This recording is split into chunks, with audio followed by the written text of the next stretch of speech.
I got some of this for you. Goodness. For me? Yeah, just for you. Coach Mike here, and let's go win some championships.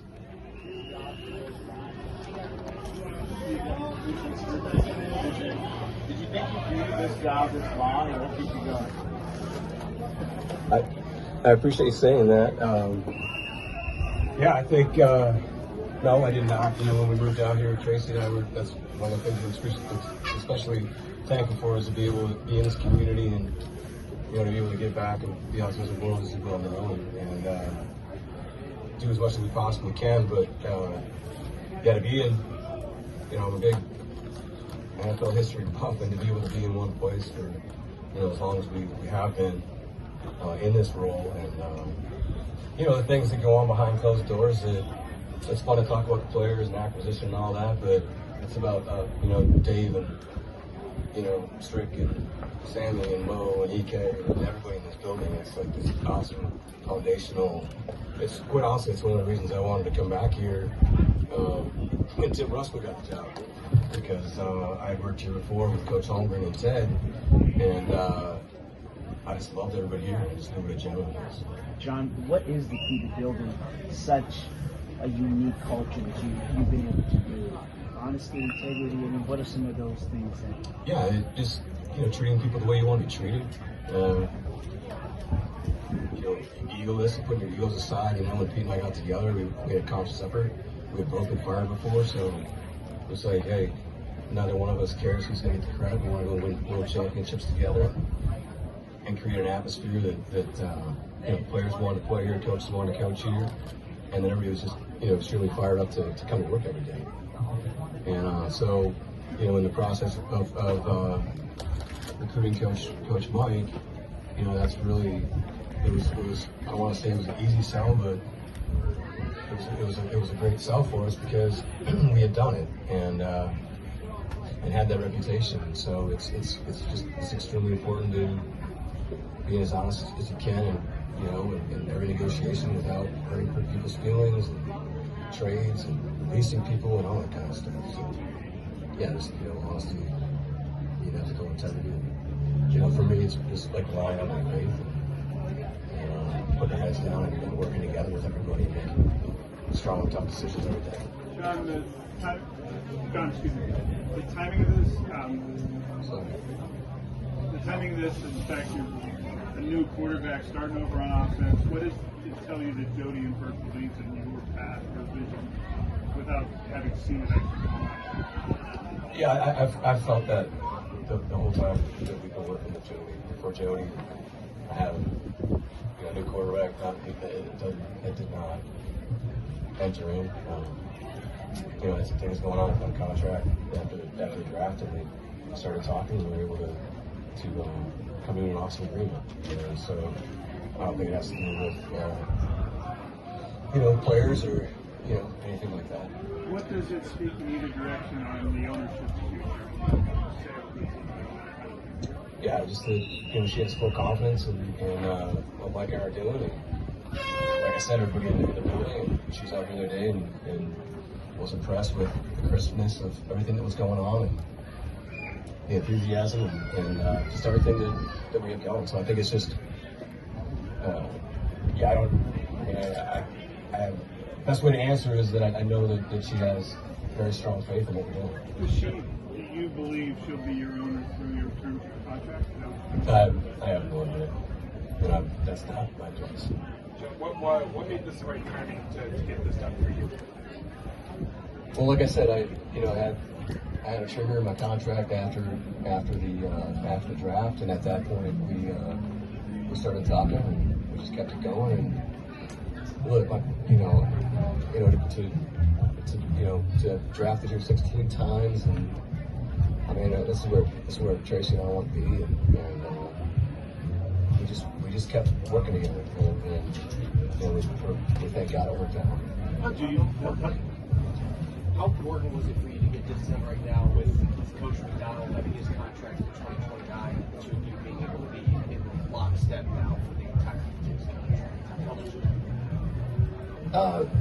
Yeah, that's an important factor. It is, but it's not It was not like, hey, we got to get this done because of that situation. You know, we went through a coaching change with a legendary coach, and you know, we're able to land, you know, Coach Mike and sign him up to a 6-year contract. That didn't really have a bearing on like the decision for them to reach out and want to extend. Speaking of that coaching change, what made Mike the right guy? You touched on it a little while ago about your passion for this role, but what made Mike the right guy to continue that relationship that you had with Pete previously? Yeah, I think to Pete's credit, when we started interviewing together, he was just very open about, both of us were very open about, like I said, no ego and clear communication, and just wanted to push the boundaries every single day, and the world of competitiveness and what that looks like in professional sports. And so with in regards to Mike, in the interview process, it became very clear in a 2-hour meeting that felt like 20 minutes what a clear, concise, intelligent communicator he was.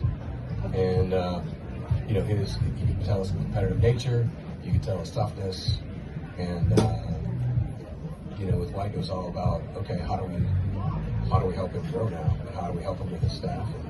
And we have everybody, like I said, everybody in the building here. Dave, Shawn, EK, Mo, everybody in our department has a lot of experience around the league, a lot of connections, and just all the backgrounds on the background work and trying to help out, put a staff together. And that takes a minute, we went through an offensive staff change.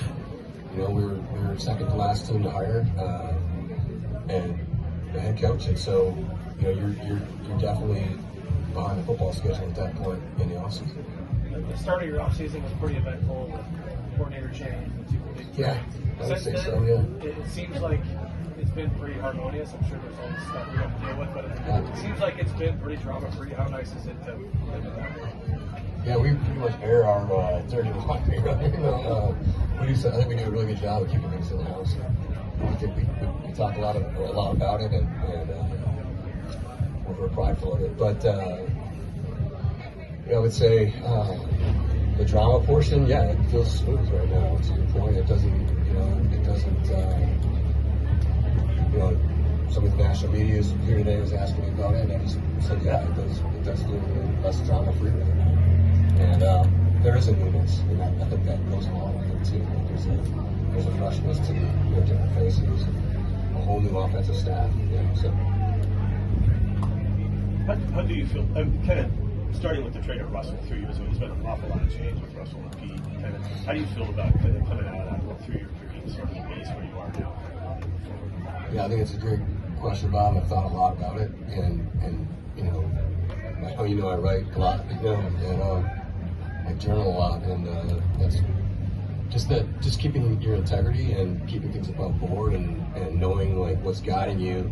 Obviously your faith, but like just what's best for the team, what's best for the team, what's best for the team, like what's best for the organization.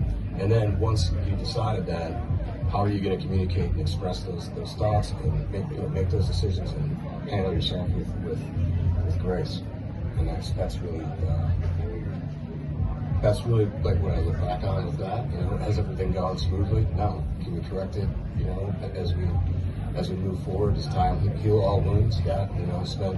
Tracy and I spent an hour with Marcellus the other night hanging out, right? So, he didn't talk to me for a while. So, yeah, just trying to be as above board and honest and clear as you possibly can. Especially not just this industry, but just in life. I talk to my boys about this a lot, right? You start heading down that lane of like trying to BS people or like steer people a certain way. It's just going to bite you in the tail. You can't always keep up, and you just got to be yourself. And we take a lot of pride, like our whole staff, the whole football operation, like everybody. We come to work every day, busting our tails, and we're gonna be ourselves. And that's version of that. You got a question?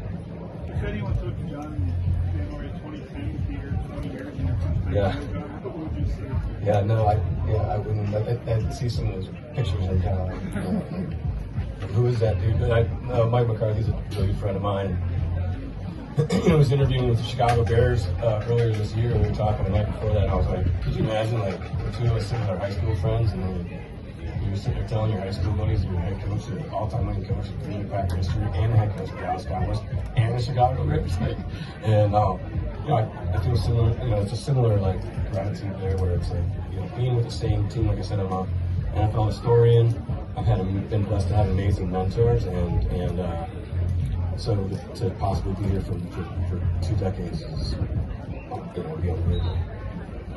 Last question. With all that you have going on, player personnel, contracts, signings, coaches signings, what's the part of your job do you enjoy the most?